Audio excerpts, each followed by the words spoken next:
La reconnaissance, la clé pour améliorer la performance. 3 grandes étapes. La première, c'est de se poser 5 questions qui permettent de reconnaître de la bonne façon. Quelqu'un dont on va reconnaître le travail va être motivé pendant 2, 3, 4 mois du fait de cette reconnaissance si elle a été bien faite. Faite sincèrement, faite humainement et faite dans tous ses détails. Les 5 questions que le boss se pose, qu'est-ce qui mérite d'être reconnu, comment ça a été fait, quel a été le bénéfice pour l'entreprise, pour qui l'a-t-on fait et pour quelles raisons, qu'est-ce qui correspond à ce que l'on est en train de faire en priorité dans l'entreprise, dans ce qui a été fait. 5 questions, pas une enquête avec un détective privé, 5 questions, 5 minutes pour arriver à avoir les réponses qui permettent de vraiment comprendre que Antoine est resté jusqu'à 21h15, 4 soirs de la semaine dernière, pour terminer le projet, avoir une recette jeudi soir et pouvoir aller boire un petit champagne après. Savoir ce qui s'est réellement passé pour reconnaître de la bonne façon et pas faire un bruit de fond. Dans la session, on a ce problème de bruit de fond. Vous savez, on habite quelque part, on entend le camion poubelle tous les matins à 7h15. La première semaine, au bout d'une semaine, on n'entend plus rien, on dort à point fermé parce qu'on s'habitue. Bon travail, Antoine, c'est la même chose, c'est un bruit de fond. Bon travail, Antoine, au bout de quelques fois, ça ne produit plus aucun effet. Et d'ailleurs, Antoine finit par se demander si le chef sait vraiment ce qui a été fait ou s'il le prend pour un imbécile.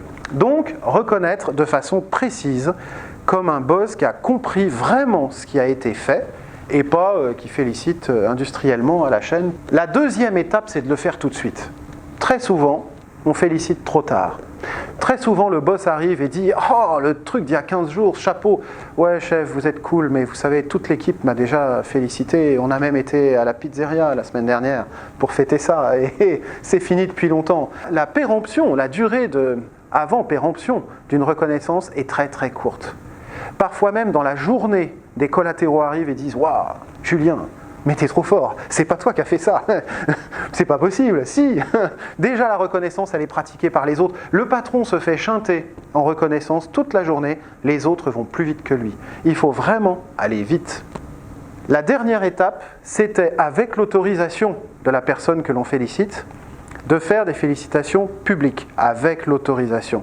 Et on a dans nos équipes des gens qui disent « Mais chef, jamais de la vie, je ne veux pas être mis à nu, porté en succès comme ça devant toute l'entreprise le jour de la cérémonie des vœux. C'est hors de question, vous ne parlez pas de moi et si vous voulez me féliciter, vous le faites en face à face. » 10-15% sont comme ça. Et il faut quand même respecter ça et bien leur poser la question. Sinon, si c'est oui, plein de choses peuvent arriver. On nous disait, essayez de commencer une réunion par de la reconnaissance, des félicitations. Mesdames et messieurs, bienvenue à notre réunion du lundi matin 8h30. On ne va pas commencer sans parler de la signature de jeudi dernier, de la livraison du projet de jeudi dernier par l'équipe de Julien commencer une réunion avec de la reconnaissance. Ça, c'est très intéressant parce que ça permet de donner l'actualité du service et en même temps de motiver ceux qui en font partie. Désigner un employé du mois, non.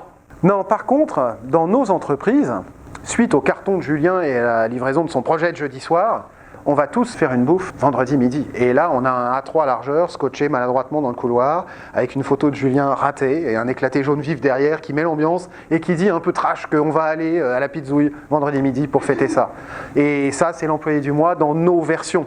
Ensuite, on a des newsletters où on a carrément 01 informatique, l'usine nouvelle, le moniteur, qui nous permettent de travailler. Selon le niveau de la personne à reconnaître, on peut faire un communiqué de presse, interne ou externe. Souvent, il y a des tribunes libres. Il y a 3 questions A. Il y a un truc un peu original qui permet de ressortir, de montrer le vécu d'une personne sur un projet avec son équipe, où l'équipe est interviewée. Bref, un article sympa qui met en valeur l'effort qui a été fait.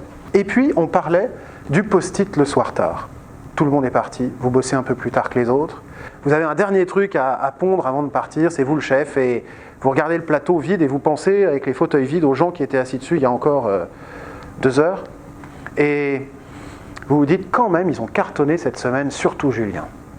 Et là, s'il n'y a pas de dossier au RH, si la situation est bien intentionnée, vous prenez un petit post-it et vous dites « Merci encore Julien pour la livraison de jeudi soir. Ça va vraiment nous avancer pour le chiffre du semestre. Et puis surtout, ça a vraiment été mené de main de maître, chapeau. » Un truc sommaire, vous voyez, le mot d'amour du patron. Julien, quand il classera ses contrats de travail nombreux et variés dans 20 ans, dans son dossier numérique ou physique, il aura de coller sur le contrat de travail le post-it du mot d'amour du patron. Il le gardera pour toujours. Donc c'est vrai que de temps en temps, un petit mot du patron, mais un petit mot manuscrit, mail, zappette, machin, manuscrit, un mot manuscrit, c'est vrai qu'il y a un impact considérable.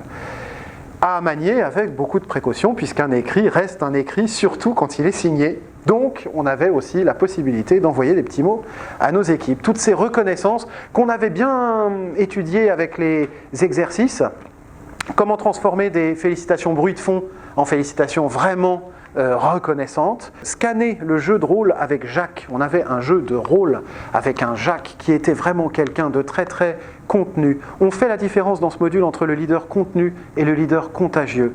Le leader contenu est quelqu'un de très autocentré. Quand il parle de son équipe, il dit « mon équipe », un peu comme s'il voulait qu'on comprenne que si son équipe a réussi, c'est en fait grâce à lui. Et quand il dit « mon équipe », il dit en fait « c'est moi qui ai fait ».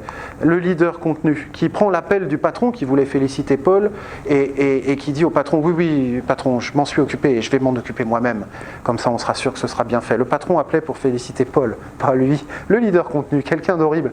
Et on avait un jeu de rôle qui faisait 2 pages, qu'on avait fait super bien, dont on avait lu les rôles avec un enchaînement super bien fait, et on avait pu détecter que Jacques était vraiment un affreux Jojo. Et le but de l'exercice était de montrer, au travers de nos journées un peu stressantes, quand le client attend en bas et qui veut nous voir dans les 10 minutes, on est un peu contenu, on est un peu expéditif, un peu rapide, et qu'on a de temps en temps dans nos coups d'humeur au quotidien à avoir conscience d'être un peu Jacques